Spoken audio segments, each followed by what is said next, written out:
અને તમે જોઈ રહ્યા છો ન્યૂ ભારત ન્યૂઝ. નજર કરીએ આજના ટોપ 25 ન્યૂઝ પર. હવામાન વિભાગના ડાયરેક્ટરના જણાવ્યા પ્રમાણે 1 જૂનના રોજ હળવાથી મધ્યમ વરસાદની આગાહી કરવામાં આવી છે, જેમાં ઉત્તર અને મધ્ય ગુજરાતમાં હળવો વરસાદ થઈ શકે છે. સચિવાલયના બ્લોક નંબર 13 પાસે આવેલા પાવર સપ્લાયના ટ્રાન્સમિશન વાયરિંગમાં અચાનક શોર્ટ સર્કિટ થવાના કારણે જોરદાર વિસ્ફોટ થયો હતો, જેમાં 4 કર્મચારીઓ દાઝ્યા છે. મહિલા રેસલર વિનેશ ફોગાટને સુપ્રીમ કોર્ટ તરફથી મોટી રાહત મળી છે. સુપ્રીમ કોર્ટે વિનેશને 30 અને 31 મેના રોજ યોજાનારી એશિયન ગેમ્સ 2026 સિલેક્શન જે છે એમાં ટ્રાયલ્સમાં ભાગ લેવાની મંજૂરી આપી છે. શહેરના પોશ વિસ્તાર બોડકદેવમાં આવેલા પ્રખ્યાત મોકા કેફેમાંથી ઓર્ડર કરાયેલી કોફીમાંથી જીવાત નીકળતા ગ્રાહકોમાં ભારે રોષ જોવા મળ્યો છે.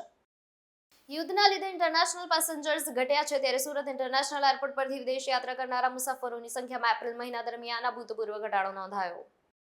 દેશમાં આ વર્ષે સામાન્ય કરતાં ઓછો વરસાદ થવાની શક્યતા છે, ત્યારે IMD અનુસાર 2026માં ચોમાસાની સિઝનમાં દેશમાં સરેરાશ વરસાદ ઘટીને 70 થી વધુ સેન્ટીમીટર રહી શકે છે.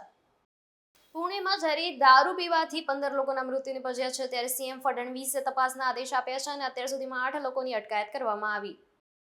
સાબરકાંઠા અને અરવલ્લી જિલ્લાના લાખો પશુપાલકો માટે ખુશીના સમાચાર સામે આવ્યા છે. સાબર ડેરીએ દૂધના ભાવમાં વધારો જાહેર કરતા પશુપાલકોમાં આનંદનો માહોલ જોવા મળ્યો છે. દેશમાં દહેજ પ્રથા અને તેના કારણે થતા મહિલાઓના ઉત્પીડન પર સુપ્રીમ કોર્ટે અત્યંત કડક અને મહત્વપૂર્ણ ટિપ્પણી કરી છે. સમાજમાં દુલ્હન અને તેના પરિવારનું અપમાન હવે બંધ થવું જોઈએ.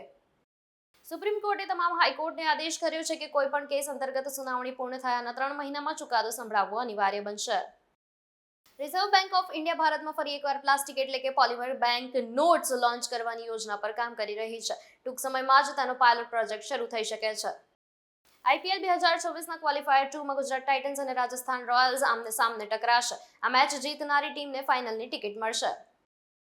ગરમીને લઈને RTO તંત્ર દ્વારા ડ્રાઇવિંગ લાયસન્સ ટેસ્ટ માટેના ઓનલાઈન સ્લોટ્સના સમયમાં આંશિક ફેરફાર કરવામાં આવ્યો છે, જેથી અરજદારોએ બપોરની કાળઝાળ ગરમીમાં હેરાન ન થવું પડે. સુપ્રીમ કોર્ટે દેશભરના નાગરિકોની સુરક્ષા અને સુવિધા માટે એક અત્યંત મહત્વપૂર્ણ આદેશ જારી કર્યો છે, જેમાં દેશભરમાં હવે માત્ર એક ઇમરજન્સી નંબર હશે. ગિરિબાલા અને સમર્થના 5 દિવસના રિમાન્ડ મંજૂર કરવામાં આવ્યા છે, ત્યારે CBI સામસામે બેસાડીને પૂછપરછ કરશે. ટ્વિશાના 20 લાખના શેર પોતાના નામે ટ્રાન્સફર કરવા સાસુપતિ દબાણ કરતા હતા. કેન્દ્રીય ગૃહ અને સહકાર મંત્રી અમિત શાહે પોતાના કચ્છ પ્રવાસ દરમિયાન ભારત પાકિસ્તાનની અત્યંત સંવેદનશીલ દરિયાઈ સરહદ હરામીનાળા વિસ્તારની મુલાકાત લીધી.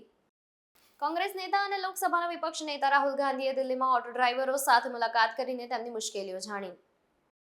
કોકરોચ જનતા પાર્ટીના એક્સ એકાઉન્ટને કેન્દ્ર સરકાર દ્વારા બ્લોક કરવાના નિર્ણયને દિલ્હી હાઈકોર્ટમાં પડકારવામાં આવ્યો છે.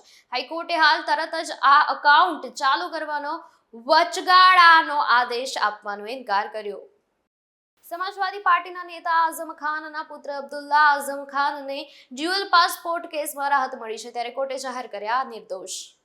ઇઝરાયલના PM બેન્જામિન નેતાન્યાહુએ ભારતના જોરદાર વખાણ કર્યા છે અને અમેરિકામાં ઇઝરાયલ વિરોધી માહોલ માટે પાકિસ્તાનને જવાબદાર ઠેરવ્યું. અમેરિકામાં $250ની નોટ પર ટ્રમ્પની તસવીર છપાશે, ત્યારે 150 વર્ષ જૂનો નિયમ બદલાવવાની તૈયારી છે. સંસદની મંજૂરી બાકી છે હજી. રાજસ્થાન સહિત 4 રાજ્યોમાં NIAના દરોડા પાડવામાં આવે છે, ત્યારે આતંકવાદી હુમલા અને વિસ્ફોટના ષડયંત્રમાં રેડ પાડવામાં આવી છે. પાકિસ્તાની ડોનનું નેટવર્ક નિશાન પર છે. ભક્તોની પ્રતીક્ષાનો આવ્યો અંત. વૃંદાવનના સુપ્રસિદ્ધ સંત પ્રેમાનંદજી મહારાજે ગુરુવારે પોતાના ભક્તોને દર્શન આપ્યા છે. મહારાજે શ્રી હિત રાધા કેલી કુંજથી રાધા ટીલા સુધી પગપાળા યાત્રા કરી. ભારત અને બાંગ્લાદેશ સરહદ પર આ દિવસોમાં તણાવ સતત વધી રહ્યો છે, ત્યારે બાંગ્લાદેશના જવાનો દ્વારા આક્રમક વલણ દાખવવાની ઘટનાઓ સામે આવી છે. કેન્દ્રીય ગૃહમંત્રી અમિત શાહે તેમના કચ્છ પ્રવાસ દરમિયાન ભુજ ખાતે બોર્ડર સિક્યોરિટી ફોર્સના સેક્ટર હેડક્વાર્ટર ખાતે એક મહત્વપૂર્ણ ઉચ્ચ સ્તરીય બેઠક યોજી હતી.